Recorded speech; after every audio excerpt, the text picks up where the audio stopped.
Here's how to secure corporate partnerships for your nonprofit. Now, one quick misconception I want to clear up about getting corporate money to support your mission at your nonprofit is that people think that corporations have so much money. It's like, why would we go to individuals when we can just go to corporations? They're the ones who have all the money. They have millions and millions of dollars. They are much more lucrative, much more liquid and wealthy than any individual possibly could be. This might be true from a total volume of dollars in and out standpoint, but corporations are designed to make and keep money and pass that money on to shareholders, stakeholders, the board, the owners, and as a whole have less of an ability to be immediately generous than an individual would be.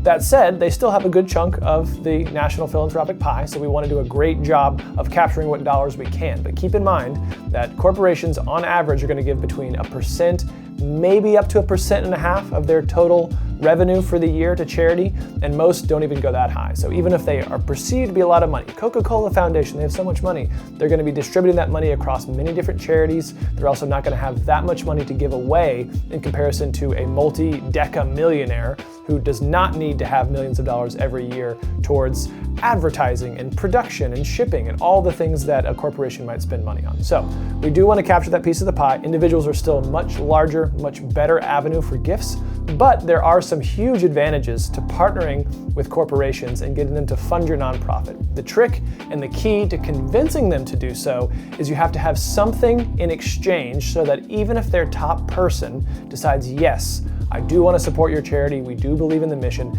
they have to justify that to so many other people.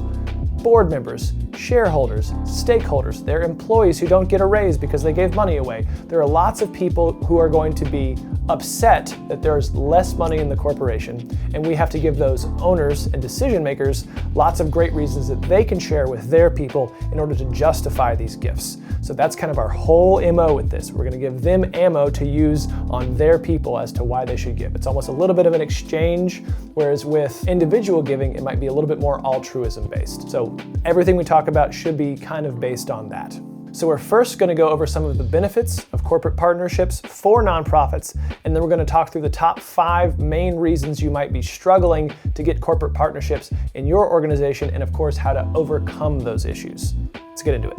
The first and most obvious, of course, is financial support. In most cases, there is very little that a corporation can do that's more powerful and more impactful for your mission than just a straight donation. Is financial support directly from their bottom line to yours. Now there are 2 kind of buckets this can come from. We can either have it from the org directly, so kind of their corporate account is the first way, and then also they can set up a payroll deduct so that their employees can also give, and their employees will have the option to opt in or elect for $4 per paycheck. So every time they get a paycheck, say they make $4,000 a month, now they only make $3,992 per month because every paycheck, $4 comes out of their income, and then the org donates it directly to the nonprofit. And in that case, the individuals or the employees themselves get the tax deduction, whereas if the org gives directly, then the corporation gets the tax deduction off of their corporate income taxes. Now, obviously they don't make money by giving money away. Like say they make, we'll say it's a very small business, and just to make the math easy, they make $100,000 per year, exactly $100,000 per year.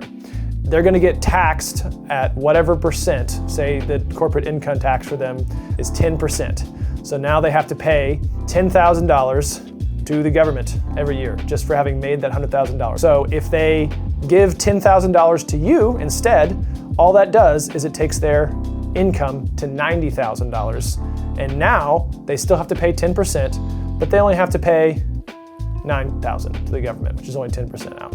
So they're not making money by giving money away, but they are reducing their tax burden by reducing their overall income. That's what the org does. The same thing kind of applies to individuals when they itemize and deduct money off their taxes as well, but this is kind of one of the financial benefits of giving money away. You're never gonna make money by giving it away, but you can offer some tax incentive by taking some off the top in that way. So financial support. Benefit number 2 to the charity is increased visibility. So you as the charity, depending on your size, may have a limited marketing budget. In fact, probably regardless of your size, you have a limited marketing budget. So obviously trying to get your mission in front of as many people as possible is a great goal because that gives you more options for financial support, for volunteers, whatever you're looking to do. By partnering with a for-profit organization in town or a national brand, as they talk about giving, because it's highly incentivized for them to talk about why they give and their kind of corporate social responsibility to give and give back to the community, they're going to talk about the organization that they support. So if you've never gotten your name out to all the people in their network, now their network knows about you. So it's just kind of a free marketing push. So yes, maybe they're giving you a financial donation and that's helpful for your bottom line directly, but hopefully their reach and their network of people that they know now have one additional impression about you as well. So that increased visibility piece is very, very helpful in just kind of getting a larger base of support as a whole. Now, this also works the other way too. If you're talking about the gift you got from corporation and you publicize that, now you have two spheres of influence that are all hearing about both. So you can kind of both raise each other's brands up by using each other's marketing network and capabilities to expand the brand equity of everybody involved. So it's a very mutually beneficial thing to share back and forth typically. Number 3 is access to additional resources. This can look like several things. It can look like board talent. Some corporations have programs where their executives are required to serve on a certain number or at least have some service in nonprofit boards. And if you have a large corporation in town that employs a lot of people, there can be kind of a nice pipeline of up-and-coming board talent who are their executive talent that can rotate in and out of your board to kind of help maintain that relationship, maintain that partnership. So as you're looking for good people to expand your network, having access to their top people might also get you access to people within their networks, and you get new networks every time you interface with someone at that top level. So having that board talent and that people pipeline is a huge benefit. Another resource is sometimes facilities. We've had clients where the nonprofit is too small to have a boardroom or meeting spaces or co-working spaces, but they'll basically lease for free or for an in-kind donation space within the actual corporation that they've partnered with. So they go to the for-profit's headquarters and then they have access to their boardrooms, their meeting rooms, whatever facilities, storage, warehouse, whatever it might be. But there's some interesting partnerships and some creative ideas that we've seen some of our clients do kind of in the facilities and resources space. Another one is equipment. We've had some other clients still who, again, nonprofit kind of small, don't have a lot of resources, and part of the corporate partnership is that every so often they can come and use their printers or their web conferencing materials. Any kind of equipment that may use up some resources a little bit, but mostly just is the cost of wear and tear. Really nice to have the nonprofit get access to those things. So if they're not able to increase their monetary donation, maybe they can give some equipment or some in-kind type stuff to help. And finally, expertise. This a little bit translates to board talent. You got a lot of crossover between board talent and expertise. This gives you access to maybe an advisory committee for payroll, for financials, for HR. We've also seen some really creative things with health nonprofits. So again, there's no perfect way to do this. You can kind of craft the package, and maybe part of the negotiation sitting down with the corporation is to go back and forth and say, okay, well, here are the things that we're kind of looking for outside of a monetary donation, and in exchange, we'll put your logo on everything and we'll recognize you at our events. And there's kind of this exchange of stuff. And if they're not willing to give dollars, they can still get tax deductions for in-kind donations as long as you're not giving goods and services in response to that. So just kind of be creative about the additional resources you can get, but it's not just about money, but there's other things you can work on as well. Hey, thanks for checking out our video. If you're getting value out of this, but would like something more personalized, you can book 30 minutes with one of our experts to see if you qualify for our support services. Link below in the description.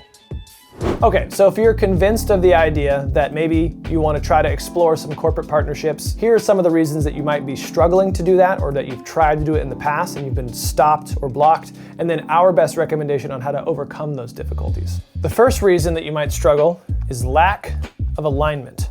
If your values as a nonprofit don't at least closely line up with the values of the organization, then it's going to be very difficult to pitch why your nonprofit. Maybe they do feel that they should support some charity, but yours isn't quite the right fit to support all of their goals, so they're more likely just going to go with somebody else. Or even if you have the perfect pitch, you sit down and try to negotiate, they're like, this is great, but it just doesn't quite align with what our priorities are, what our values are, what we say is important to the world based on our kind of value proposition statement. The way to know, understand, and overcome this is to ask them. The first meeting, maybe you have some sort of a pitch, but you want to sit down and say, what are your goals as a company philanthropically?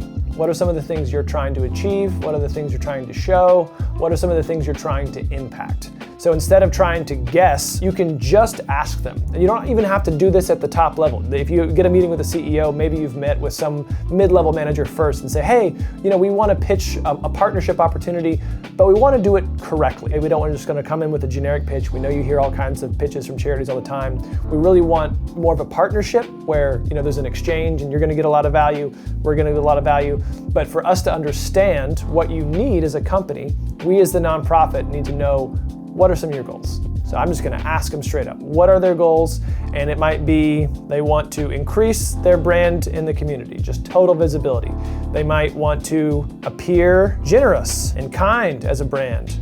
They want to increase that. They might want to network with other partners and increase that. They might want to find new talent for their organization. Whatever their goals are, see if you can integrate some of these things into your partnership. How can you offer them each of these things? So if you can be asking the question, what can I do for them as you're walking in the door for this, you're gonna have a much better conversation than if you're asking the question, what can they do for me? You'll have that in the back of your pocket. When they ask, hey, how can we help? You should have the answer to that.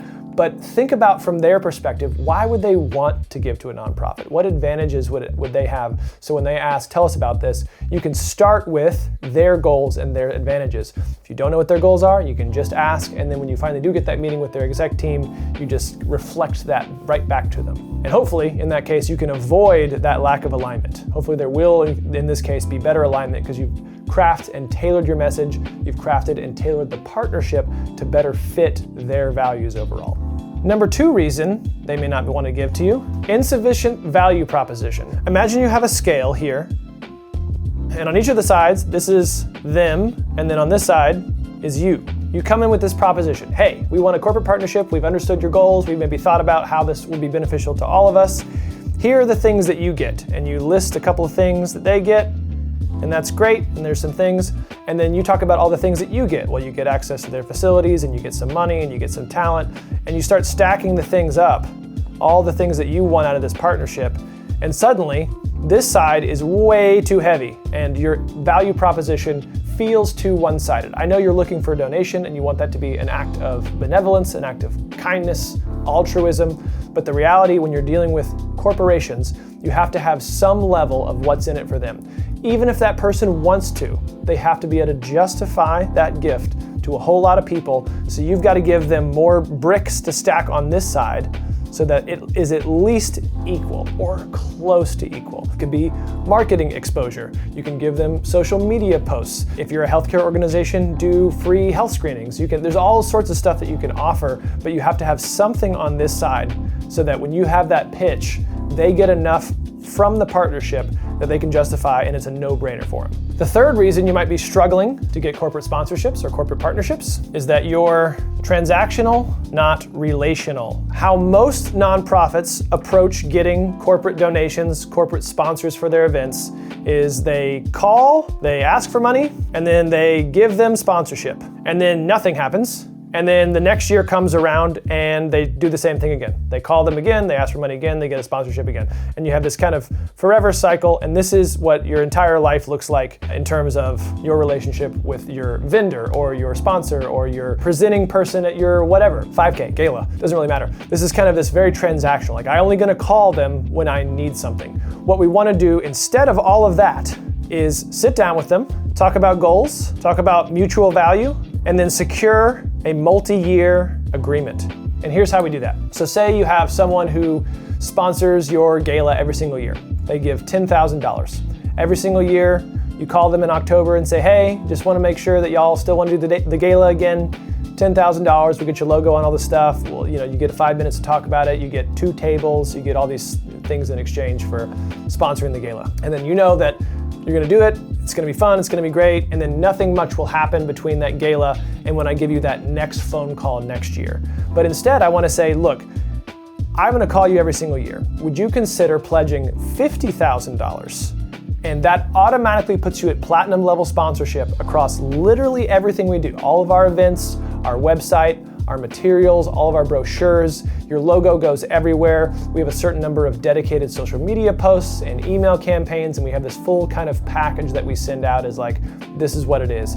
I'm gonna ask you only one time, and then I'm gonna let 3 years, sometimes longer, maybe 4 years elapse before I even ask you again. And then you get one ask every 4 years. As opposed to, you get ask every single year all the way through. And so much of that interaction is renegotiating that contract or that agreement or whatever it might be, except for it would be just a lot easier if you could just get a one-time deal and just carry it all the way through. So we really want to convert as much as we can our transactional one-time donors, our one-time sponsors, into these multi-year partnerships. And if you're wondering on how to craft that, again, really comes first with sitting down with them and saying, look, y'all have been super supportive of us over the years. You've been incredibly generous. We'd like to look at something a little more permanent where you can get a lot more bang for your buck, a lot more recognition. If you can sign this multi-year agreement to, you don't have to pay the whole $50,000 at once. You can pay it in different corporate quarters to help your taxes, to help your bottom line, however you want to do it.